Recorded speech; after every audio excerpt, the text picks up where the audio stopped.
Bienvenue dans ce nouveau numéro d'Envie de lecture. On va essayer de vous aider à faire vos achats de Noël avec des beaux livres. Ça fait toujours évidemment extrêmement plaisir, les beaux livres. Bonjour Nathalie Wolf. Bonjour Patrice Carmouze.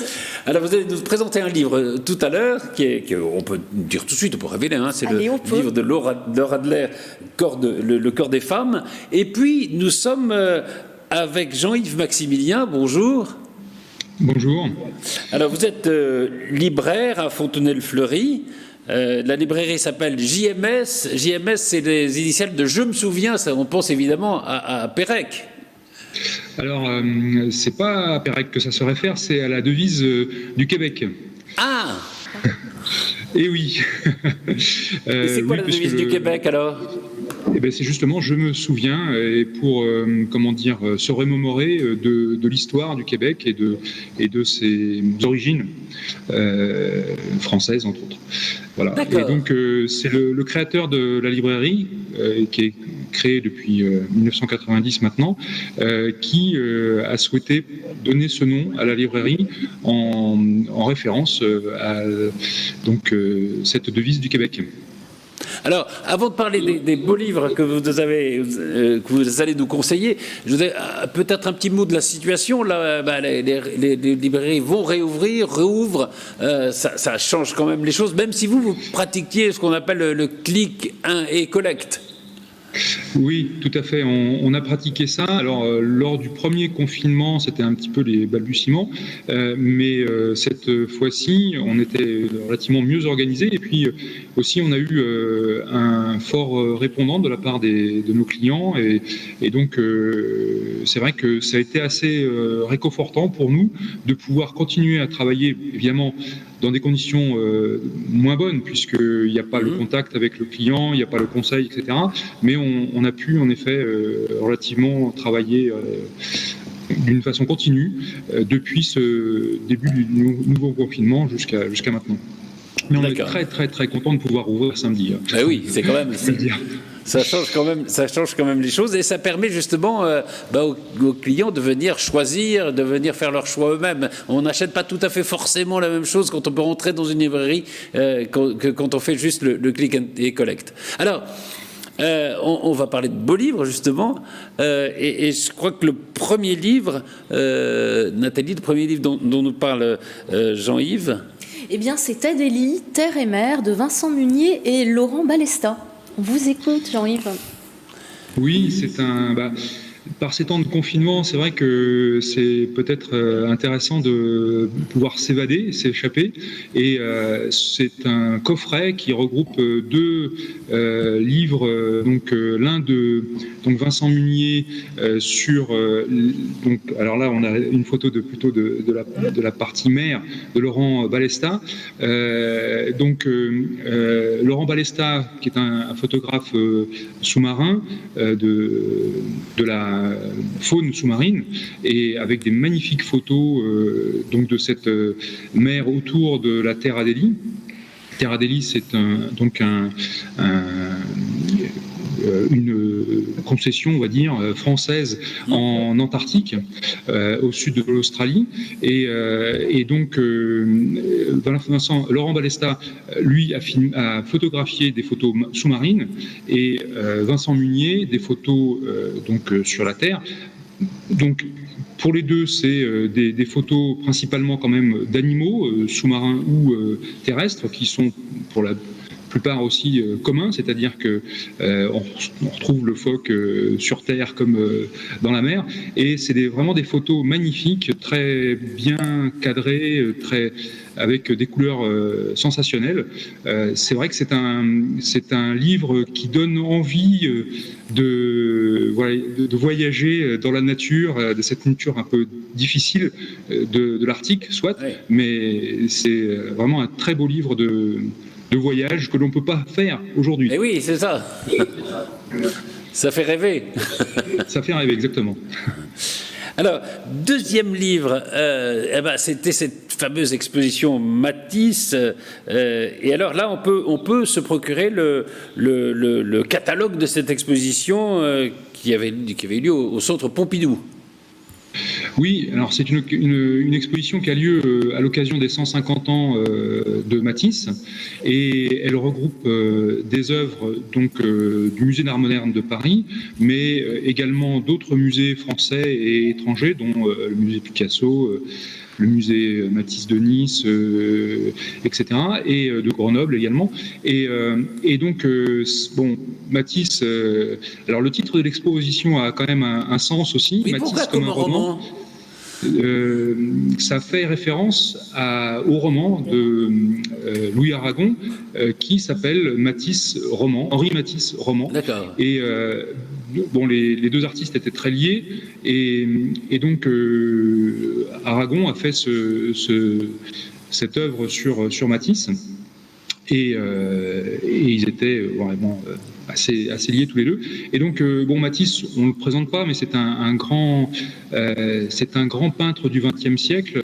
Il a traversé et même, je dirais, plutôt survolé tous les courants, puisqu'il n'a pas vraiment été dans le cubisme, ni un peu dans le fauvisme, mais il a en fin de compte transcendé un peu tous ces courants pour avoir vraiment une personnalité propre, et donc elle est exposée dans à Pompidou soit, mais aussi dans ce livre de l'exposition qui retrace assez fidèlement cette exposition.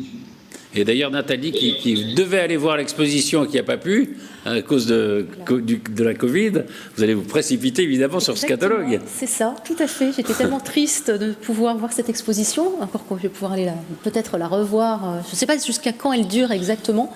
Encore un peu de temps, elle va reprendre. Je crois qu'elle est assez longue. Et compléter l'exposition de ce catalogue, qui a l'air superbe. Alors on reste dans la peinture. Oui, c'est un très beau catalogue. Oui, on reste dans la peinture. Vous allez nous présenter un livre qui s'appelle L'amour peintre, édition Cohen et Cohen. Oui, L'amour peintre. Alors c'est donc un livre qui consacre donc des peintres que l'on connaît, Watteau, Fragonard, aussi Boucher par exemple, et donc c'est ce XVIIIe siècle qui est un XVIIIe siècle d'ouverture. Après, je dirais le règne de Louis XIV, qui était, surtout la fin du règne, qui était très, très austère. Là, après ce règne-là, pendant la Régence et ensuite pendant le règne de Louis XV, c'est l'explosion, je dirais, des voluptés. Et donc, à travers ce très beau livre de peinture, on retrace donc ce XVIIIe siècle, avec ces grands peintres-là qui donc ont consacré une partie de leur œuvre à l'amour courtois et aussi à des peintures un peu plus licencieuses. Et donc c'est un très beau livre et aussi, je dirais, une belle approche du XVIIIe siècle. Donc il y a des choses un peu, oui c'est ça, un peu libertines quoi. Parce que c'est le siècle du libertinage, c'est le XVIIIe siècle. Hein. Absolument. Ouais, très, très beau thème. Mais en tout cas. Faut se rappeler qu'il y a aussi dans cette période-là donc d'autres artistes tels que Marivaux. Hein, et donc c'est bien la même dans les textes, oui. Bah oui, le jeu de l'amour. Enfin bon. Évidemment, oui, c'est ce siècle où quand même il y a eu une grande aspiration vers la liberté dans tous les domaines. Merci beaucoup pour ces trois livres. Alors, oui, c'est un magnifique thème de l'amour peintre. On va parler de. Est-ce que c'est de l'amour aussi? En tout cas. Aussi, on est pas très éloigné de ces thématiques. En tout cas, c'est le corps des femmes. C'est le corps des femmes, exactement. Un autre beau livre à mettre sous le sapin, écrit par Laure Adler, parution Albin Michel 2020. Laure Adler, est-ce qu'il faut encore la présenter? Elle est peut-être quelques mots quand même. Oui, c'est une. Oui. Journaliste, écrivain, biographe. photographe. Ouais. Elle était conseillère de François Mitterrand à la culture. Exactement, et puis directrice de France Culture aussi. Et directrice de France Culture, absolument. Et puis elle avait lancé le Cercle de Minuit aussi à la télévision. Et alors elle sort par ailleurs un autre livre, qui est une enquête, une sorte de carnet de voyage sur alors elle appelle ça ce pays que nous irons tous habiter un jour, la vieillesse. C'est une ode, voilà, une ode à l'âge mûr dans Voyageuse de nuit, parution Grasset 2020. Alors Laure Adler, en particulier, elle est spécialiste du féminisme et des féministes au 19e et au 20e siècle, et elle s'est intéressée à de grandes figures féminines. Elle a écrit déjà des séries de beaux livres qui nous ont marqués, qu'on connaît sûrement. Les femmes qui lisent sont dangereuses, les femmes qui écrivent vivent dangereusement, les femmes qui aiment sont dangereuses. Et le livre que je vous présente aujourd'hui, donc le corps des femmes, il s'inscrit dans ce sillage qu'elle a creusé. D'accord. Alors c'est la rencontre de l'histoire des femmes et de la peinture, et Laure Adler analyse les représentations du corps féminin dans l'histoire, et on sait bien que le corps il est politique, et l'histoire de la peinture montre qu'il y a eu une obsession. Depuis quand d'ailleurs on représente le corps féminin en peinture? Depuis toujours. Oui, depuis toujours. Enfin, depuis que la peinture existe. Depuis que le portrait existe en tout cas. Depuis que la peinture existe. Parce qu'à l'origine, non, voilà. on ne faisait pas de portrait. Voilà. Et donc justement, on va voir la femme dans tous ses états dans ce livre, avec des représentations mythologiques qu'on avait donc sous l'Antiquité, des représentations également religieuses, réalistes, et puis c'est la femme dans tous ses états, tous les âges, la petite fille, l'épouse, la mère. Et le livre, il se découvre d'abord par sa couverture qu'on peut voir à l'écran. C'est celle qui m'a attirée quand je l'ai vue dans la vitrine d'une librairie de mon quartier, ce beau tableau de Ingres, très célèbre, la Grande Odalisque, qui est un tableau qui rayonne par la beauté, la sensualité que crée le peintre, et qu'on trouve ce tableau au Louvre, qu'on va pouvoir de nouveau arpenter. Ah, oui. Alors, dans le livre, il y a 3 périodes. Une première période qui va suivre, bien sûr, ces périodes qui vont suivre la conquête par les femmes de leur autonomie. Une première période, c'est la femme regardée, avec le moment où Courbet et Manet vont révolutionner le regard.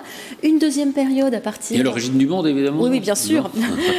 Une deuxième période qui s'étale jusqu'aux années 60, ce sont les femmes qui nous regardent. Très, très beau tableau, Manet, Le déjeuner sur l'herbe, Toulouse-Lautrec, Degas, etc. Et la dernière partie, années 70 à aujourd'hui, les femmes se regardent, les femmes ne sont plus seulement des modèles dans les ateliers, elles deviennent des créateurs. Louise Bourgeois, Frida Kahlo, la photographe Claude Quin, et puis Cindy Sherman.